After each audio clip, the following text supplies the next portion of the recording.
Thank you. Ladies and gentlemen, I now hand the conference over to Mr. Vineet Meyer. Thank you, and over to you, sir. Thank you, Tanvi. Good evening, everyone. Thank you for being with us on our Q1 FY23 earnings conference call. I would like to remind you that some of the statements made on the call today could be forward-looking in nature, and a detailed disclaimer in this regard has been included in the press release that has been shared on our website. On the call today, we have Mr. Shyam Bhartia, Chairman, Mr. Hari Bhartia, Co-Chairman and Managing Director, Mr. Arvind Chokhani, Group CFO, Mr. Pramod Yadav, CEO Jubilant Pharma, Mr. Giuliano Perfetti, CEO Jubilant Biosys, Mr. Syed Kazmi, CEO Jubilant Therapeutics, and Mr. Arun Sharma, CFO Jubilant Pharmova. I now invite Mr. Shyam Bhartia to share his comments. Thank you, Vineet. Good evening, everyone. I hope you and your family are safe and healthy. During the quarter, the company reported YOY improvement in sales in specialty pharmaceuticals and CRDMO, which was offset by CDMO and sterile injectable and generic segment.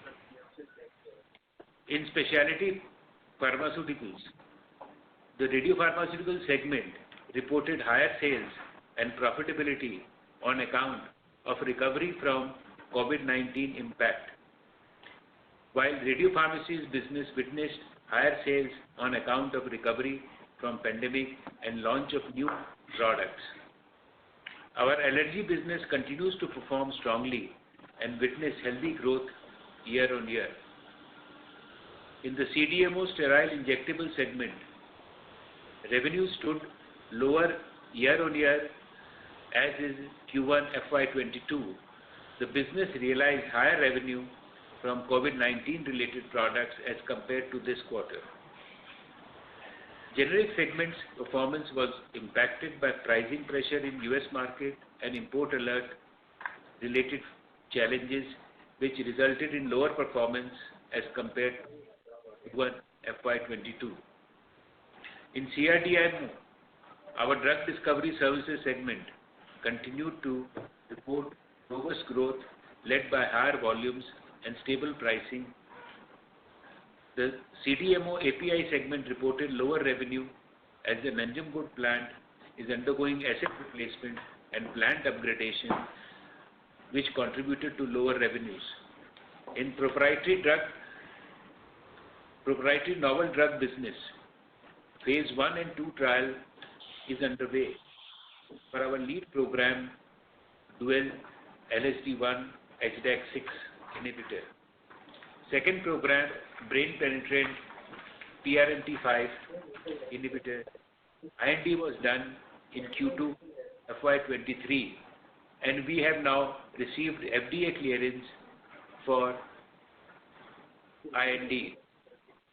I am glad to share that the API demerger has become effective with April 1, 2022 as appointed date. This demerger will enable us to create synergies between CRO and CRDMO businesses and help in supporting our customers for their needs for early stage of research to commercialization of active ingredients, and will provide competitive edge to this business.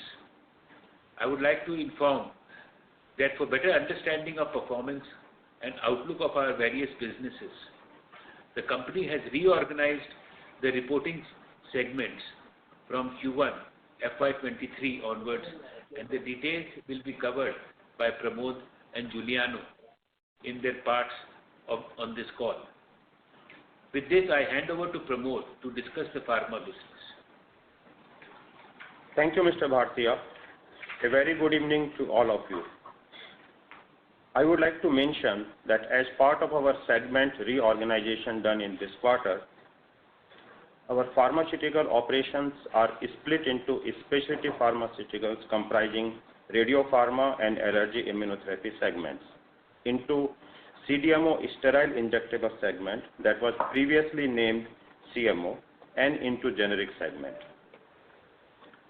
Along with the resegmentation from this quarter onwards, we have started providing revenue and EBITDA details of various business lines to provide more insight to investors on performance of our various businesses. Would like to highlight that due to seasonality and other factors, the performance of business can vary quarter on quarter, and hence we believe annual performance tracking can be better indicator of performance of a particular business. With this, I'll share performance of our various businesses in the first quarter of financial year 23. Q1 FY23 revenue from specialty pharmaceuticals was at rupees 722 crore versus rupees 632 crore in Q1 FY22, and EBITDA was at rupees 117 crore versus 75 crore in Q1 FY22, with a margin of 16.22% versus 11.9% in Q1 FY22. Radiopharmaceutical business witnessed improvement in sales driven by recovery from easing of COVID-19 pandemic. Sequentially, sales were lower due to some customer order scheduling in the previous quarter. The RubyFill installation shows encouraging trend. Sales increased both on a year-on-year and a sequential basis in Q1 FY23. The radiopharmacies business witnessed growth year-on-year and sequentially due to higher volumes led by continued increase in market share of existing products as well as launches of new products. The turnaround plan is working well, which is reflected by higher volumes and better operational efficiencies. The allergy immunotherapy reported healthy revenue growth year-on-year, and business continues to operate at volumes higher than pre-COVID levels. CDMO sterile injectables revenue at rupees 263 crore versus rupees 373 crore in Q1 FY22, and EBITDA at rupees 132 crore versus 216 crore in Q1 FY22. The revenue and profitability lower versus Q1 FY22 as business witnessed higher COVID-related business during the previous quarter. In Q1 FY23, we witnessed COVID-related deals of rupees 70 crore versus rupees 220 crore in Q1 FY22. Sequentially, the revenue lower due to shutdown in Q4 FY22 and some stabilization issue post-shutdown in Q1 FY23 that led to a lower volumes during the quarter. Generic revenue at rupees 178 crore versus rupees 432 crore in Q1 FY22, and the revenue and profitability was lower in Q1 FY22 due to pricing pressure in the US market. During the quarter, the business witnessed sharp fall in certain prices and that impacted performance.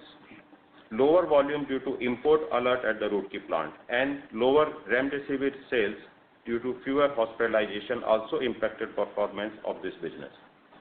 In Q1 FY23, we witnessed nil sales of remdesivir versus rupees 133 crore in Q1 FY22 and rupees 4 crore in Q4 FY22. In July 22, US FDA announced the removal of olanzapine, spironolactone and valsartan from the list of accepted products with respect to Roorkee import alert post its review of the product supply situation and company's compliance status. US FDA has recently completed audit of the Roorkee facility and has issued 6 observations. The company will submit action plan on same and will engage with US FDA. And I am happy to inform you that Health Canada also inspected our Roorkee site in early June and awarded compliance rating. With this, I hand over to Giuliano to provide insight into contract research, development and manufacturing organization business. Thank you, Pramod.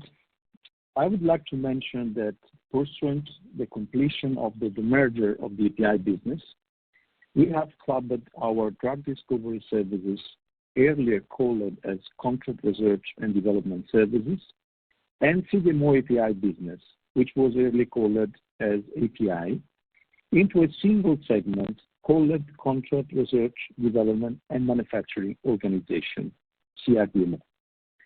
The CRDMO platform will enable us to provide end-to-end services to pharmaceutical customers, from drug discovery to clinical research to development and manufacturing of innovative and generic APIs.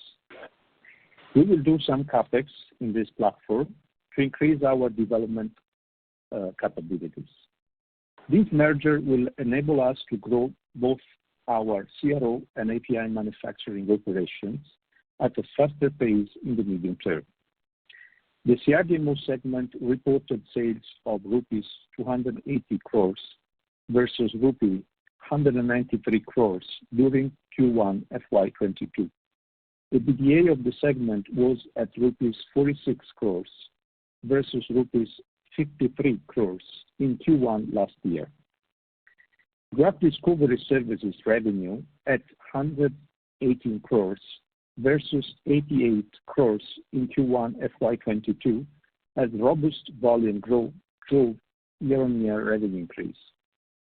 Higher demand from biotech companies for integrated services, functional chemistry, DMPK, discovery biology, and clinical trial data management supported through Trialstat Canada. Volumes increase supported by the Greater Noida facility that was commissioned in September 2021. Sequentially lower revenue in line with historical trends of Q4 being a stronger quarter. Strong CapEx plan underway in view of the robust demand conditions in this business.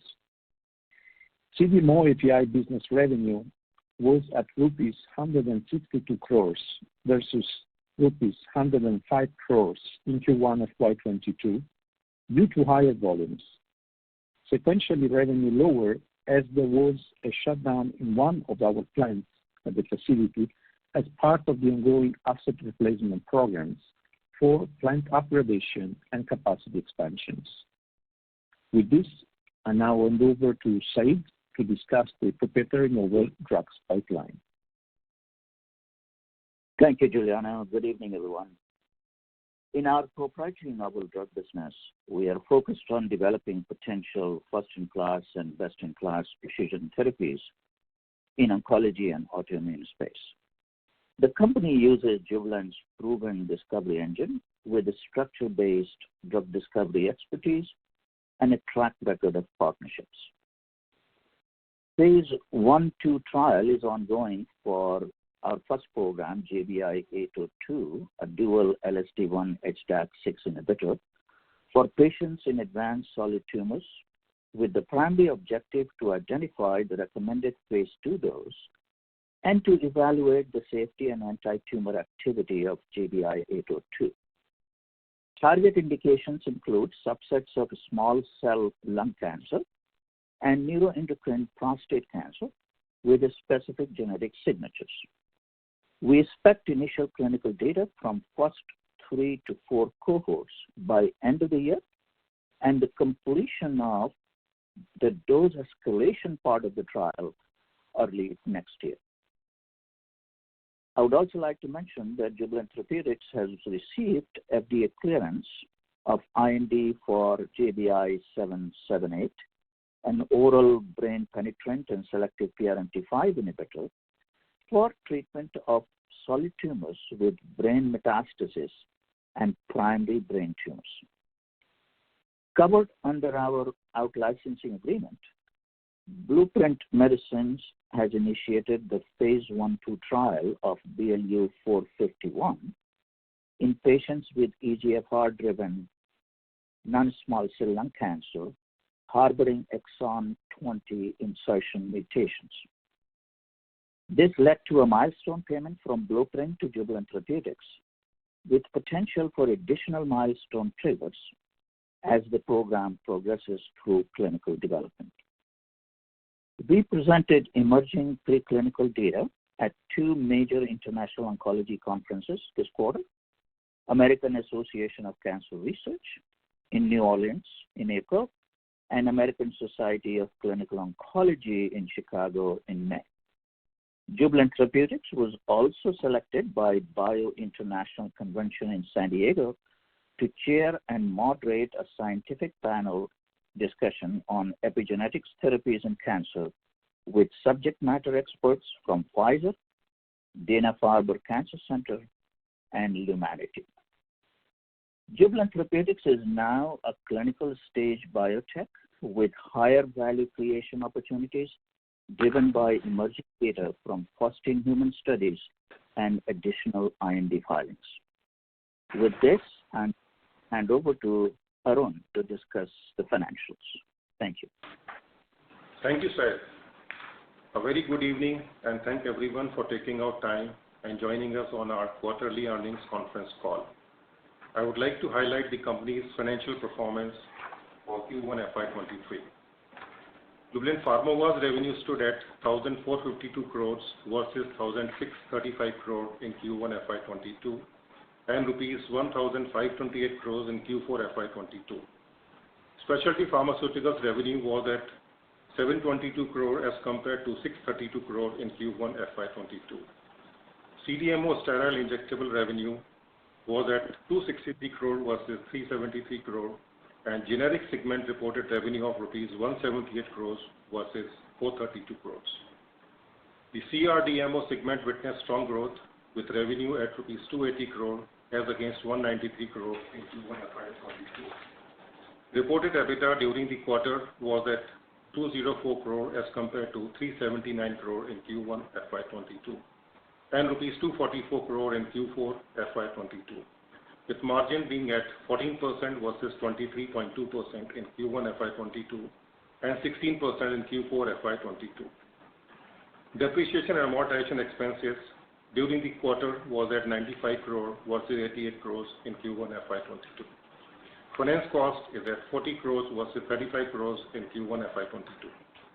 PAT was at 47 crore as compared to 160 crore in Q1 FY22 and rupees 59 crore in Q4 FY22. EPS was at 2.96 versus rupees 10.1 in Q1 FY22 and rupees 3.74 in Q4 FY22. Net debt on constant currency basis on June 30th, 22 was at 1,951 crore versus 1,954 crore as at June 30th, 2021. Average blended interest rate for Q1 FY23 is at 4.84% has increased from 4.56% in Q1 FY22. Capital expenditure excluding R&D capitalization was at 98 crore for the quarter. We expect to incur capex of around 700 to 750 crore in FY23, primarily towards expansion in CMO business and enhancement of drug discovery services capabilities and capacities. In addition, we expect product development expenditure of rupees 250 to 300 crores. With this, I would like to conclude our opening remarks. We will now be happy to address any questions that you may have. Thank you. Thank you. We will now begin the question and answer session. Anyone who wishes to ask a question may press star and 1 on their touchtone telephone. If you wish to remove yourself from the question queue, you may press star and 2. Participants are requested to use handsets while asking a question. Ladies and gentlemen, you may enter star and 1 to ask a question. We will wait for a moment while the question queue assembles. The first question is from the line of Amit Goela from Rare Enterprises. Please go ahead. Yeah, sir. Hi, good afternoon, and thank you for the opportunity. So firstly, thank you for breaking out the business in so many different manners. It makes it so much easier to keep track of it. So that is a really nice presentation, sir. That's really appreciated, sir. So a couple of questions I have, and if you feel I'm running out this thing, please tell me and I'll come back on in the queue. So regarding radiopharmaceuticals, good to see the radiopharmacy number and the EBITDA over there. One is, when do you expect break-even over there? And number two, sir, why would the numbers decline sequentially in terms of top line for radiopharma business? And is the margin decline only because of volume decline, or would there be some pricing pressures also there, sir? Or a change in product mix? Yeah, Amitji, Pramod here. Yes, sir. Hi. On the first question about the pharmacies, we have been indicating that we expect break-even in FY24. And if you look at the numbers and the trend, you will see that we are on track. So we are confident that in FY24 the business will be breaking even. That will be great, sir. With regard to sequentially lower volume in radiopharmaceuticals, lower revenue, if you recall in the last quarter also we indicated that in Q1 the performance or the volumes were higher because of some customer scheduling, which will get corrected in Q1 of this year. And as we had predicted, so that has happened. So this is more of the scheduling, and really nothing much to read into that. And that's what I mentioned in my opening remark also, that in such business the quarter to quarter variations will be there. It will be good to see overall the annual and the yearly numbers. Okay. And sir, do you expect our margins to go back to historical margins in this business as the COVID effect goes away and the business settles down, sir? You are talking about radiopharma or radiopharmaceuticals? Sir, radiopharma, sir. Yeah, in the radiopharma, as our losses of the radiopharmacies keep on coming down, we expect the margins to continue to improve. Then we also have launches of the new products in the pipeline. Yes, sir. And we are also ramping up the RubyFill. So as these three action plans keeps on getting implemented, the margins will definitely continue to improve from the current levels. Fair enough, sir. So that's great, sir. And sir, regarding the sterile injectables, when do you expect your new capacities to come online? And when do you think that the entire COVID business will be nullified and we'll be back to normal case? So entire COVID business has almost nullified in this quarter. There is very little revenue left, which we have to recognize in rest of the 3 quarters of this financial year. Okay. Yeah, but at the same time, let me assure you that when we look at the business non-COVID, in that term the business is very stable with healthy margins, and in FY23 we expect it to be doing better than what it used to do during the pre-COVID levels when we exclude the COVID deals. Okay, so you think this business will be better than 1920, sir? From FY20 levels I am talking, because 21 onwards we had the COVID impact. COVID business, fair enough. And sir, the new capacities, when do you expect them to come in place? Yeah, so we had made announcements in 3 phases. One is the additional line for Spokane, which was our first announcement. That will be coming up by end of calendar year 24. Then after the last call, we made the announcement the next day for another line, which takes the Spokane capacity to 100% from the current level. That line is expected in FY27. And thereafter, we also made announcement for Montreal expansion. There also the first line will be up and running in FY27. Okay. So, sir, in terms of FY24 end, in terms of vials, if you could break out the capacity, what would be the capacity in terms of like the number of vials or whatever? I'm not asking for the price or volume value, but in terms of vials, sir, what would be our capacity? It's very difficult to calculate that way, because it will also depend upon the vial size. There are the various vials from the 2.5 ml going right up to 50 ml. So it will depend upon which vial size are you using, and then whether you are filling the liquid or the lyo. And even in the lyo, the different products have the different the batch times. So anyone who talks about the capacity in terms of the vials does a little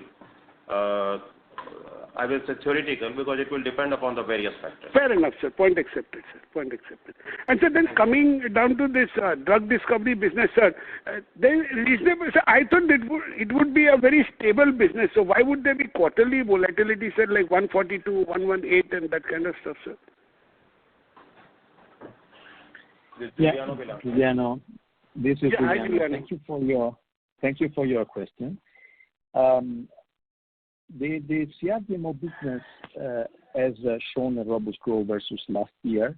Yes, and the subsequent quarter, quarter one, quarter four, is slightly below. But this is due to the cyclicity of the business. So every quarter one is typically less robust than quarter four, and that's the only reason. We foresee still a robust growth for the rest of the year. Okay, sir. So, sir, given your expansion which is going on, by the fourth quarter of FY24, what would you be thinking? What would your exit rate be in this business, sir? What would you be looking at, sir? So if you can guide on that. Basically, yeah. So basically, we are running a very large and robust capex plan, and yes, we announced that in addition to the Greater Noida site, which was commissioned in September 2021, we are also expanding Greater Noida site, and this will be completed in the Q2 FY24. So overall, we are trying to position ourselves in the better way to support the growth and to keep the same or almost the same pace of the growth we registered in these last quarters.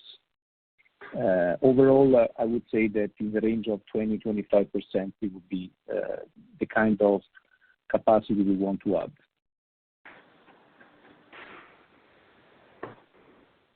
Okay, sir. So annually, sir, we can look at 25% growth?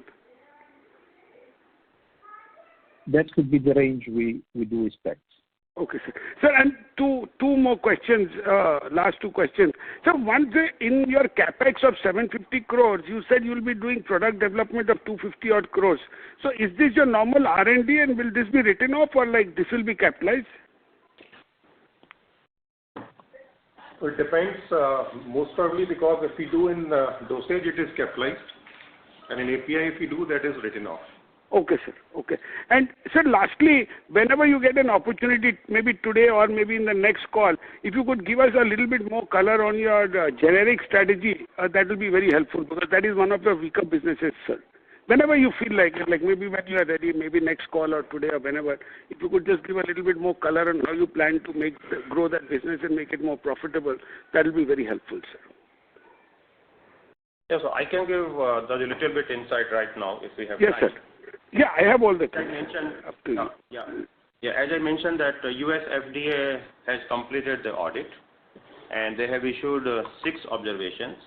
But if you ask me, I will say that the audit outcome is very good, because in 6 of the observations, there is no observation which is related to data fraud. There is no repeat observations. And most of the observations are related to the process improvements and such type of the things. So we will be engaging with the FDA, and we are hopeful, but we will get to know the outcome after about 3.5 months. Saying that, you are already aware that we are spending money into the R&D, because we have focused more and more into development of the complex generics which are difficult to enter into the market, so that as and when the sites are out of the compliance, we are able to launch the products with the higher margins. In the meantime, to de-risk our business, for our existing products, we are already moving them to the CMO sites, where we expect to start generating revenues in this financial year itself. Okay. And at the same time, we are also focusing on the non-US markets, where we do not have any compliance issue, and we will be increasing the volume. So we are implementing all those strategies properly. And yes, as of now, the generic business, the financials are a kind of a drag, but we think that it's for the short term. Okay, sir. So you think you will be able to see a turnaround there by the end of the year, sir? Or it will take longer?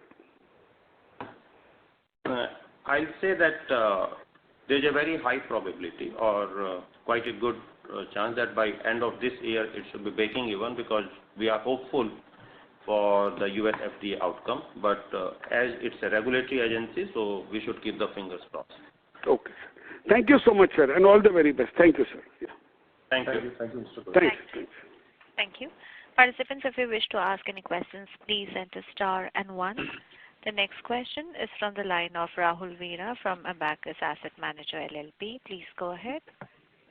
Good evening, sir. Would like to really appreciate the team because of the detailed presentation. Sir, couple of questions on the generic side again. Sir, in Q1 FY22, if you see, we've done 430 crores of top line with EBITDA at 53 crores. So wanted to understand, like, what would be the contribution of Remdesivir out here? Was there any contribution of Remdesivir out here? And I think on my call I mentioned that the Remdesivir in Q1 was 133 crore versus 0 this year. So that had an impact. And then there was the impact of the import alert and impact of the sartan prices and impact of overall the pricing pressure in the US market. Sure. Sir, just want to understand, like, before this sartan price rise happened since 2018, 2019, when the issue started moving up and the prices started moving up, were we making money in this business on the generic side, or we were at EBITDA loss? You are asking when the sartan prices were higher? Yeah, before that. Before the sartan price started moving up. Yes, of course, we have been making good money into the generic business. It's only after the import alert and the pricing pressure into the US market, the impact came in. But as I just explained to the Mr. Goyla, that we feel that we should be out of the compliance soon, and we are also working on the various other strategies. So this should be a short term, and the business will be breaking even sometime by the end of this year. And as soon as the site is out of the compliance, so we have a lot of pending ANDAs for which we will start getting the approvals, and we have the launch plans in place to keep on launching the products. Sure. This is helpful, sir. Thank you. Thank you. Thank you. The next question is from the line of Nikhil Mathur from HDFC Mutual Fund. Please go ahead. Yeah, thanks a lot and good evening, everyone. So first question is that I have on the radio pharmacy business. I have not checked today's presentation, but in a couple of recent presentations, it has been mentioned that the company has presence via 48 pharmacies in the US. Can you give some sense out of these 48 pharmacies, what percentage of these pharmacies would be break-even or would be generating positive EBITDA at this moment? Yeah, see, so far we have not been discussing business-wise the revenue and EBITDA. Now we have started giving business-wise revenue and EBITDA. So that itself is quite a lot of disclosure from our side. Going pharmacy-wise, the EBITDA or gross margin or the product-wise contribution, etc., then we are also ending up giving too much information to the competition, so let's avoid that. Sir, I'm not looking for exact numbers here. I mean, what I'm trying to softly understand is that if there is a certain proportion of pharmacies which are kind of profitable today, there might be some commonalities between those pharmacies, and that can give some understanding on the ones which are not generating positive EBITDA today, what it might take to bring them up and running in terms of generating positive EBITDA. So that was the only indication, understanding I'm trying to understand. Is there a decent proportion of pharmacies which are today EBITDA positive? I'm not looking for any specifics here. You know, definitely some of the pharmacies are more profitable, some of the pharmacies are less profitable, some of the pharmacies are incurring losses. That is why the whole system is incurring losses. Now, what we are trying to do to improve profitability is the pharmacy which are incurring losses, either we convert them to be profitable, or if they are not possible to be profitable, we review their operation differently. But those who are less profitable, we want to make it more profitable. And there are two ways to make it profitable. One is the increase in sale of existing products, and add new products. So by both this method, we are trying to make it profitable, because if every pharmacy is profitable, then we would not have incurred losses.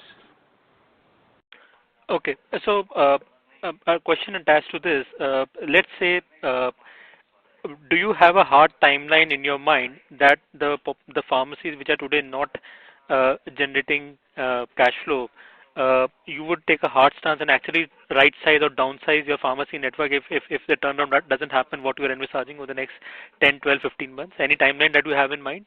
Yeah, you see, we have a complete program. That is how we will become break-even. Complete program of converting these pharmacies, some of the pharmacies who are less profitable, make it more profitable. Some of the pharmacies we are making losses, make it profitable.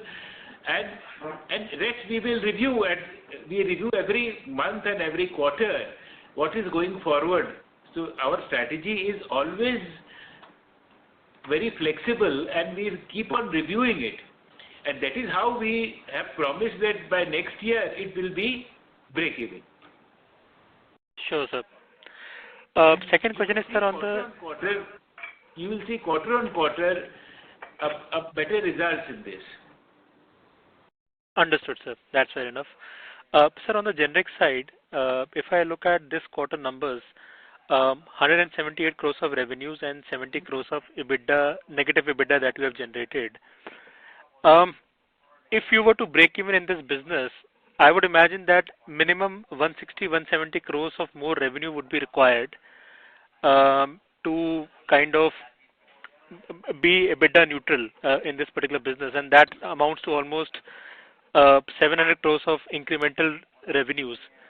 Do you think that 8 months down the line or 9 months down the line, whatever sales force today is happening, there might be competition that is coming into the product which you're not able to sell today? You can immediately generate this 700, 720 crores of sales once your import alert gets lifted, and that itself, the timeline can be quite extended. So, Pramod here again. This quarter our overall revenue of the generic is low, not only because we have not been able to sell the volumes. We had for purpose reduced the volume because our site was busy in doing all those remediation activities. We had committed to FDA that we will be completing the remediation by end of July, and we have been seriously working on that. And FDA did walk in as a surprise inspection towards the mid of July. So since due to the remediation our volumes were low, now the remediation work is completed, US FDA inspection is over. Now we need to increase the production and get back into the market, especially into the non-US market, where we have been going slow. So would it be fair to assume that there is some cost sitting in the 74 crore loss, which is kind of non-recurring in nature, maybe related to remediation or exceptional closure of certain lines? Yes, there were unabsorbed costs for the overheads, since plant was not running at the capacity. It was running at a much lower capacity. There was unabsorbed cost. Okay. And sir, one final question on the radio pharmaceutical manufacturing business. The press, you have also talked about certain launches that have taken place in this business. Can you give some sense annually in 22, 23, 24, 25, how many launches are you planning in this particular business? And some update on the market potential for MIBG, and when is the data due for that particular initiative? So as of now, we have planned to launch at least 4 products. Probably we are trying 1 in FY23 and 3 in FY24. But then within these 2 years, the running year and the next year, at least 3 to 4 products we will be launching, and then we will be launching 1 or 2 more later. So once these products are launched, which already have a market quite a lot, and there is very few players we expect that we will be able to very easily get close to 30 to 50% market share from year one onwards at a good prices and a good margins. Can you throw some light, sir, on the existing competition in these products? Is it a 1 or 2 player market, or there are 2 or 3 players? So some color here. In nuclear medicines, for most of the products, there is only 1 or 2 players. There are few products where there are more than 2 players. Got it. And the sales potential from these products, I'm not sure how many products you are manufacturing today, but whatever the run rate today is per product, excluding MA and DTPA, would these products have the same potential as the rest of your products, excluding MA and DTPA? Sorry, I couldn't understand the question properly. So what I'm trying to understand is that if I exclude the 2 big products, MA and DTPA, whatever run rate you have on sales for the remainder of the portfolio on a per product basis, would that same run rate apply to these launches as well that you're planning in 23 and 24? So other than MA, DTPA, even in the other products what we have, there's one product where there's only one more small competition, otherwise we are the only one. For the other products, there are some more players, but when we launch these products which are in the pipeline, and at least some of them have quite a good market size and very few players, these products will have much higher run rate. Got it, sir. And one final question, sir, on the Spokane capex that you are undertaking. Any broad sense that you can give on the return on capital employed that the Spokane initiative can generate for the company, and what can be the risks to what the current expectation you have on the ROC that you believe this business can generate? So, if you already looked at our CMO business, even without COVID deals, it's with very healthy margins. Now, this capex what we are incurring, generally in any sterile business, the ROC remains little low because the payback period is longer. So it takes time for you to create the capacity, almost 4 to 4.5 years, and then you build the pipeline after getting the products approved. In our case, the story is different. Out of 285 million which we'll be spending in Spokane, almost 150 million is kind of the grant, which we don't have to pay back. So the investment in terms of the capex is much lower, and hence these expansions will have very healthy ROC and also very healthy EBITDA, because lot of existing cost of the existing infrastructure and of the existing talent pool will be utilized. So the incremental cost will be much lower than the current operations. So it will have higher EBITDA as well as higher return on capital. This is helpful, sir. Thanks a lot. Thank you. The next question is from the line of Vinay Jain from Karma Capital Advisors Private Limited. Please go ahead. Yeah, hi. Thanks for the opportunity. Just wanted to understand, when was this Roorkee inspection conducted by US FDA? So it concluded yesterday. Okay. And it was for 10 days.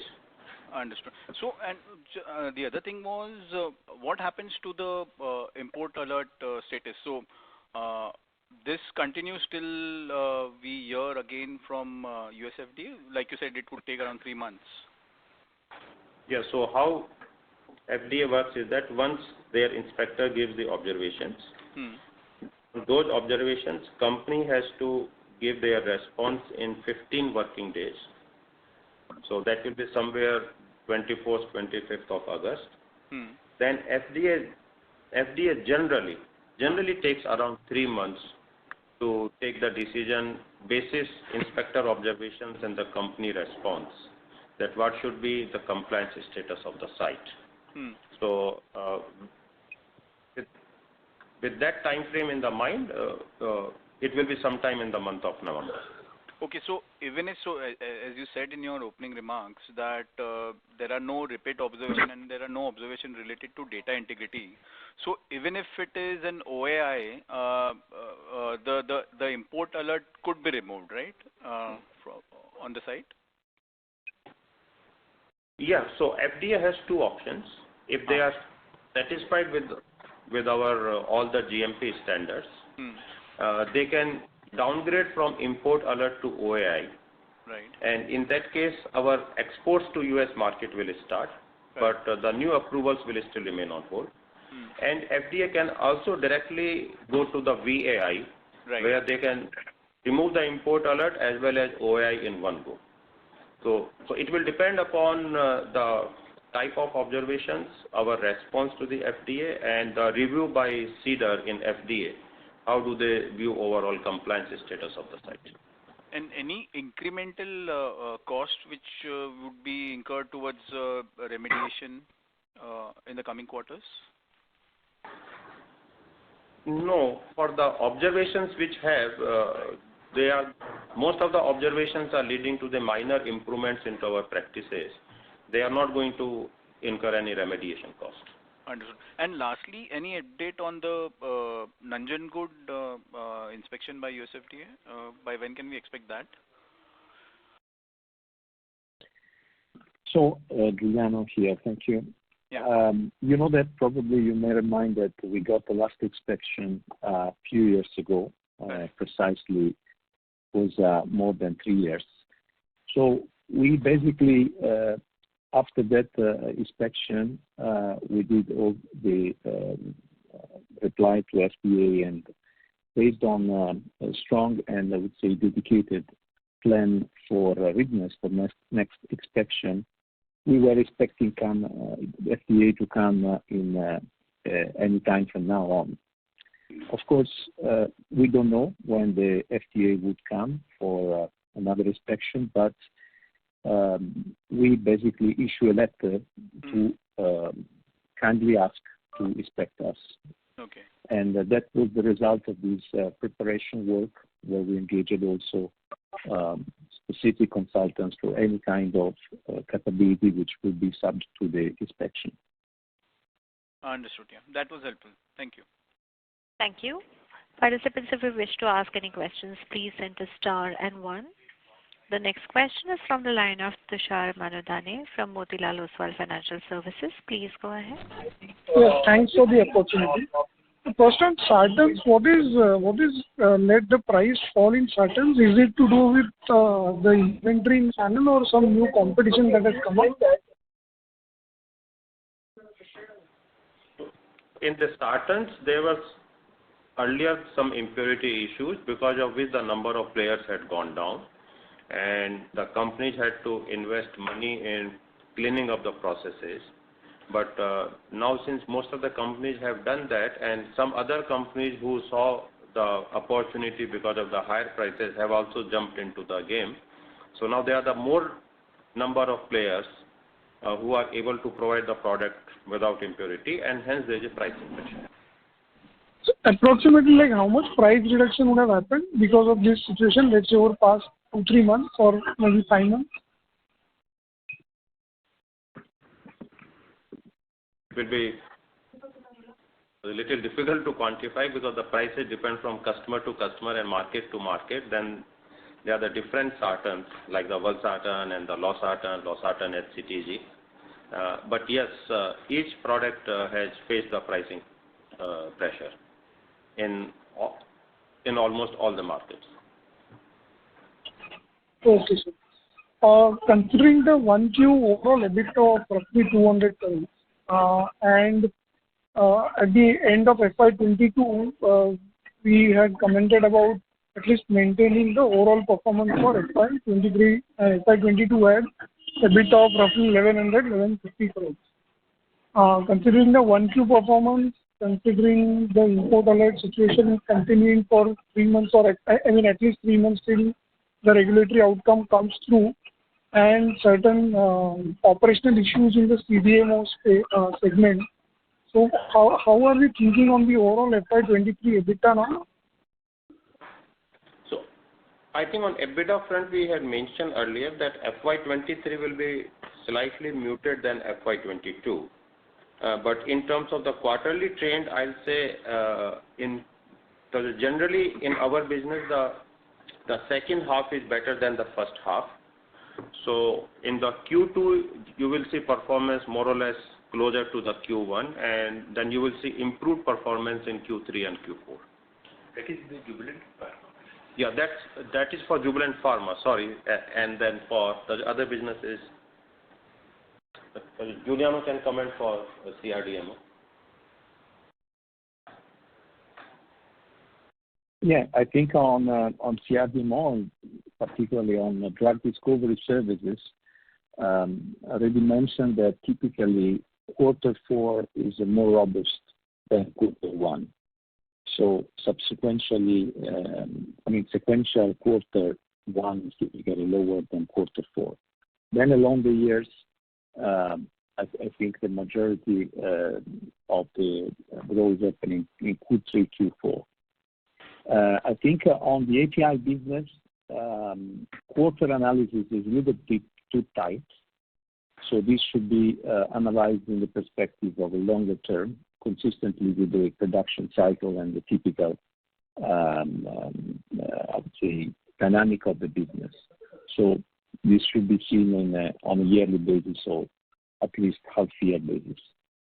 And in the specific for the API, we do expect the second half, which is higher than previous half for FY23, and that is consistent with the action we are taking, which are set for achieving higher volume, which is driving the growth. Got it. And just on this Roorkee inspection, so what triggered the inspection? I mean, it's really appreciating that on the import alert, the US FDA inspectors had come quite fast at the site. So what triggered the inspection? So US FDA now has started doing the surprise inspections in India also. Earlier, they used to do the inspection with the prior information. In some other countries, globally, like especially into the North America, anyway they do the surprise inspection. So from the last 2-3 months, if you recall, the US FDA, the Congress has also passed a special bill for the funding to the US FDA to start the surprise inspection. So it's part of their the revised strategy. So there's nothing specific which, according to us, which had triggered. It was just where we had come into the priority of the US FDA. Interesting. And just lastly, if you could comment on how much would have been the quarter-on-quarter increase, let's say, in the number of installations for Rubyfil? So in Q1, our Rubyfil installs were, I will say, one of the highest in any of the quarter we have done. Okay. They were higher than year on year. They were also higher sequentially, and as such also one of the highest in the quarter. Good. Thank you. Thank you for this. Thank you. Participants, if you wish to ask any questions, please enter star and 1.